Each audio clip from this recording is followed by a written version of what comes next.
3,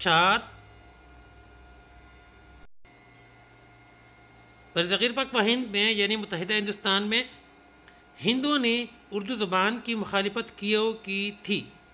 جواب: ہندوؤں نے اردو زبان کی مخالفت اس لیے کی تھی کہ متحدہ ہندوستان کے اندر مسلم دور حکومت میں اردو زبان کی بنیاد رکھی گئی تھی اور وہ پروان چڑھی۔ اس کا عربی رسم الخط مسلم تہذیب و تمدن کی عکاسی کر رہا تھا۔ چونکہ ہندوستان میں ہندو مت کی نفاذ کی کوشش کر رہے تھے، اس لیے اسلامی تہذیب کے سب سے بڑی یادگار اردو کو مٹانا چاہتے تھے تاکہ ہندوستان میں ہندو مت کا نفاذ عملی طور پر ہو سکے۔ اسی لیے ہندوستان کے اندر ہندوؤں نے اردو زبان کی مخالفت کی تھی۔ سوال نمبر 5، مسلم لیگ کی قیام کی ضرورت کیوں محسوس کی گئی؟ 1885 میں ایک انگریز ریٹائرڈ آفیسر مسٹر اے او ہیوم نے انڈین نیشنل کانگریس کی بنیاد رکھی اور بنیادی طور پر اس کا منشور یہی تھا کہ یہ متحدہ ہندوستان میں بسنے والے تمام قوموں کی مشترکہ پارٹی ہے، لیکن حقیقت میں اس پر ہندوؤں کا غلبہ تھا اور اس کی بیشتر پالیسیاں اور مطالبات مسلمانوں کے مفادات کے یکسر منافی تھے۔ جب مسلمانوں کے لیے جداگانہ طرز انتخاب کے شرط کو مان لیا گیا اور 1905 میں بنگال کو 2 حصوں میں تقسیم کر دیا گیا، جس سے مشرقی بنگال میں بسنے والی مسلمانوں کو ترقی کے مواقع ملے، تو ہندوؤں نے اس کی شدید مخالفت کی اور پوری ہندوستان میں تقسیم بنگال کی منسوخی کے خلاف بھرپور تحریک شروع کی اور جلسے اور جلوس کے اور انگریزوں کے خلاف نعرے بازی کی گئی۔ اسی لیے مسلمانوں نے اپنے لیے ایک الگ سیاسی جماعت بنانے کی ضرورت محسوس کی اور 1906 میں آل انڈیا مسلم لیگ کا قیام عمل میں لایا گیا، جس کا مقصد انگریزوں اور ہندوؤں کے مقابلے میں اپنی مفادات اور حقوق کا تحفظ کرنا تھا۔ لیکن بعد میں حالات و واقعات نے مسلمانوں کو احساس دلایا کہ ہندو اکثریت کے تحت متحدہ ہندوستان میں ان کے مفادات کا تحفظ ممکن نہیں، لہذا مسلم لیگ کی بنیادی مقاصد میں تبدیلی لائی گئی اور مسلمانوں نے قیام پاکستان کا مطالبہ شروع کر دیا اور بالآخر 14 اگست 1947 میں پاکستان کا قیام عمل میں لایا گیا۔ سوال نمبر 6، نہرو رپورٹ مسلمانوں کی سیاسی سوچ پر کس طرح اثر انداز ہوئی؟ نہرو رپورٹ 1928 میں ہندوستان کی تمام سیاسی جماعتوں کا ایک مشترکہ اجلاس منعقد ہوا، جس میں ہندوستان کے لیے ایک متفقہ آئین بنانے کی کوشش کی گئی۔ اس غرض سے ایک کمیٹی قائم کی گئی جس میں ہندو اور کانگریس رہنماؤں کی اکثریت تھی۔ کا سربراہ اور انڈین نیشنل کانگریس کا ایک رہنما موتی لال نہرو تھا۔ اس نے جو رپورٹ پیش کی اسے نہرو رپورٹ کہا جاتا ہے۔ اس رپورٹ کی سفارشات مسلمانوں کے خواہشات اور مفادات کے سراسر منافی تھی۔ اس رپورٹ میں ہندو مسلم اتحاد کو ہمیشہ کے لیے ختم کر دیا گیا اور مسلمانوں میں اپنے لیے الگ وطن بنانے کا شدت سے احساس پیدا ہوا، جس طرح کہ پہلے ہم پڑھ چکے ہیں۔